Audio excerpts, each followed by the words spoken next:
Buenos días, tardes o noches. Mi nombre es Angelo Di Cristófano. Voy a rendir el final de Literatura Latinoamericana 1, como se ve en la diapositiva, con la propuesta curricular de 2020 que propone que para el examen final se realice un video de exposición de no más de 25 minutos, donde se realiza un repaso de los contenidos teóricos y el corpus literario abordado en la materia. El título que elegí, porque me parece transversal a los contenidos abordados, es ¿Qué llamamos literatura latinoamericana? Revisión del canon literario. No obstante, como vemos en la primera diapositiva, antes de hablar de literatura latinoamericana, resulta preciso realizar justamente algunas precisiones teóricas alrededor de la noción de América. La pregunta clave para esto es, ¿descubrimiento de América? Si tomamos a Mignolo, él realiza lo que para nosotros en 2021 es un comentario obvio o una obviedad, pero que si analizamos la relación América-Europa históricamente o si nos transportamos años atrás, vamos a ver que no era tanto una obviedad, y es que Mignolo señala que América no fue descubierta. Si nos atenemos, como indica el autor, al relato europeo y a los mapas, entonces América no salía en los mapas de Europa, por lo tanto, en la cosmovisión europea, América fue encontrada. No obstante, en América convivían una heterogeneidad de culturas, por lo tanto, no podemos hablar de que fue descubierta, sino de que Europa llega a un territorio inexplorado para ellos. Mignolo señala que más que un descubrimiento es una invención el continente americano en tanto ente teórico, debido a que fue utilizado por Europa para expandir sus instituciones y entre esas la religiosa, es decir, la católica apostólica romana, pero en cierre América es una invención de Europa justamente para ello, para poder expandir su hegemoneidad a partir de la expansión de sus instituciones a otros continentes. Según Roig, el término descubrimiento no es carente de significado, sino que contiene sutilezas. Con este término, indica el autor, se ha querido dividir en dos etapas que él ve, y yo coincido en este punto, como dos etapas que se dan en simultáneo. La primera es la de admiración y la segunda la de conquista. La de admiración tiene una carga semántica más inocente y es simplemente que el europeo llega a América y se admira de este territorio inexplorado para ellos, indocumentado, en tanto es un territorio exótico, con personas que para ellos son incivilizadas, pero que les recuerdan al relato paradisiaco bíblico o, en otro punto, al hombre en estado natural. Se encuentran con una fauna y flora muy tupida y desconocida en algún punto para ellos, y con materia prima en grandes cantidades. Sin embargo, con este término, como indicaba anteriormente, se ha querido separar esta admiración de la conquista, que ya sí está cargada de una semántica negativa, despectiva, que es este proceso de violencia, de epistemicidio, de persecución, de abuso y esclavización. No obstante, para Roig, el ver y el hacer se dan de la misma forma, e inclusive hay más acción que observación, y si nosotros atendemos al relato de Colón en sus cartas de viaje, observaremos que el proceso de admiración ya tiene un enfoque conquistador, en tanto Colón se admira del oro, de la materia prima que se puede aprovechar.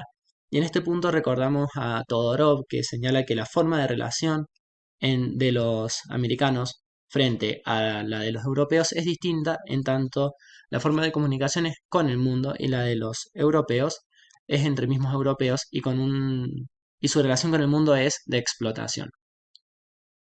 Roy señala que más que un descubrimiento es un encubrimiento de América, atendiendo a esta consigna de admiración y conquista, ya que se ha intentado encubrir la conquista de América con esta primera parte de la significancia que se desprende del término descubrimiento.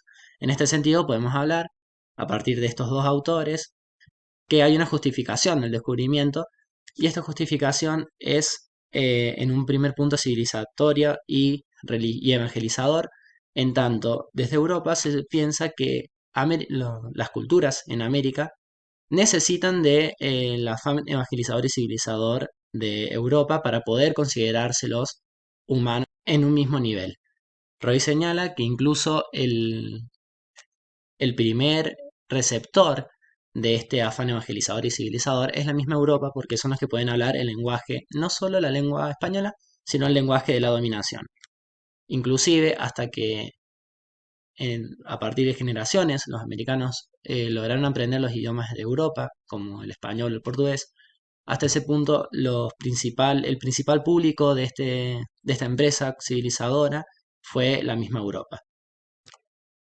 Ahora sí, pasando a lo que atañe a la literatura, observamos que hay otra pregunta clave, que es si realmente los relatos americanos fueron escritos o no por latinoamericanos. Recordemos que en esta relación entre América y Europa es una relación desigual, de dominio de una sociedad sobre otra, dominio de un pueblo sobre otro, y dentro de este dominio cultural y físico se encuentra la esfera de la literatura.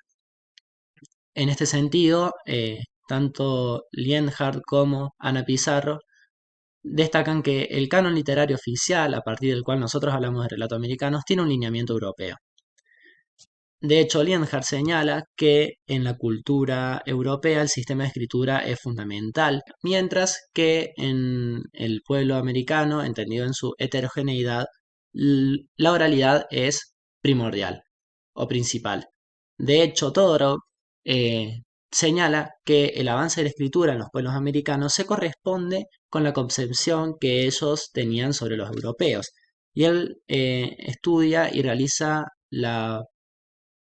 el paralelismo de que a mayor avance, menos se dignificaba a los europeos. Es decir, el pueblo maya, al ser el pueblo americano con mayor avance en su sistema de escritura, nos consideraban más que dioses extranjeros, mientras que otros pueblos, entre ellos el azteca, que tenían un sistema de escritura menos avanzado, dudaban de si fueran dioses, y los pueblos que tenían aún menos escritura o eran únicamente, se comunicaban únicamente a partir de la oralidad, directamente los consideraban como dioses.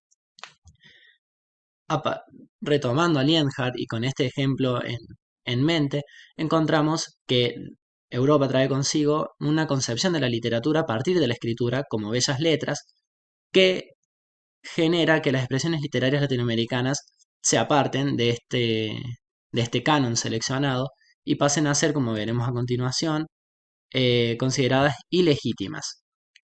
Por otra parte, Lienhard señala que la literatura egocéntrica se enfrenta a la alternativa. Son dos tipos de literatura de los relatos americanos. La egocéntrica se centra en el yo europeo, en sus deseos, en su concepción, y la literatura alternativa se centra en el diálogo con el otro. Ana Pizarro señala que es necesaria una revisión del canon y tiene que ver con esto de las bellas letras contra las expresiones literarias latinoamericanas que aborda la autora, principalmente porque hay una relación de dominación entre Europa y América que genera un desplazamiento hacia la ilegitimidad. Si tenemos en cuenta relatos míticos griegos, por ejemplo, son quitados del relato religioso, son apartados hacia lo ilegítimo, pero encuentran su razón de ser en la literatura. En cambio, en este ejemplo de América, estos relatos nuevamente son apartados de lo religioso porque se impone la religión católica, pero al mismo tiempo tampoco son considerados literatura porque no pertenecen a las bellas letras, por lo tanto quedan en un estado de ilegitimidad. La autora señala que hay que revisar el canon porque hay una relación problemática entre canon y corpus, en tanto el canon se construye a partir del análisis discursivo o a partir de un propósito discursivo y el corpus se corresponde al canon. Es decir, si el canon literario se corresponde en lo discursivo a las bellas letras, el corpus seleccionado va a corresponderse también a las bellas letras. Y nuevamente se deja de lado se deja de lado a los relatos americanos. Por otra parte, solo de esta manera, es decir, haciendo una revisión del canon, se va a atender a la multiplicidad de culturas latinoamericanas, ya que muchas veces en el relato europeo América es una sola cultura y se desconoce la pluralidad de voces. Hay un pequeño cuadro que lo voy a nombrar muy rápidamente. La literatura egocéntrica se centra en la percepción europea.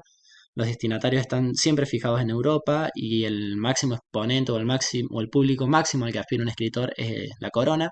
Y luego hay un relato heroico, casi hasta épico, de la conquista.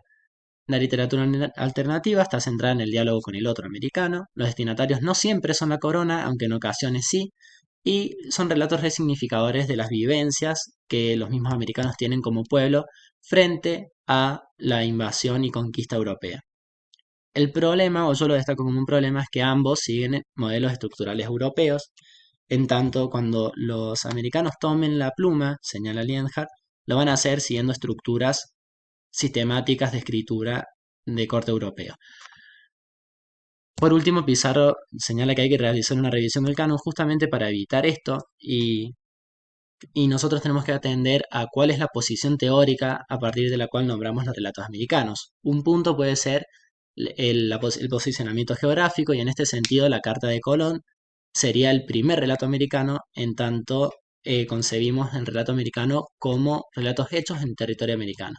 Pero los criterios pueden ser diversos, uno de ellos puede ser que los relatos americanos comiencen a partir del diálogo entre ambas culturas, es decir, un juego de doble herencia, en donde la cultura europea es la dominante y la cultura americana alza su voz a partir de la visión de esta invasión y conquista. Vamos a continuar con el corpus literario ofrecido por la materia. El primer texto es el de Cristóbal Colón y vemos que todas las obras pueden también, que vimos en la materia, pueden también dividirse en literatura egocéntrica y literatura alternativa. El diario de viaje de Cristóbal Colón es interesante en tanto es el relato fundante y los elementos de composición son a su vez fundantes del resto de textos pertenecientes a relatos americanos, sobre todo de la literatura egocéntrica. El objetivo de Cristóbal Colón fue informar a los reyes católicos y conseguir financiación para sus viajes. Recordemos que la intención de Colón no era llegar a un territorio inexplorado por Europa, sino lograr una nueva ruta marítima hacia las Indias. El nombramiento de la santidad es el primer elemento de composición. Tengo una cita para mostrar. Señor, porque sé que habréis placer de la gran victoria que nuestro Señor me ha dado en mi viaje.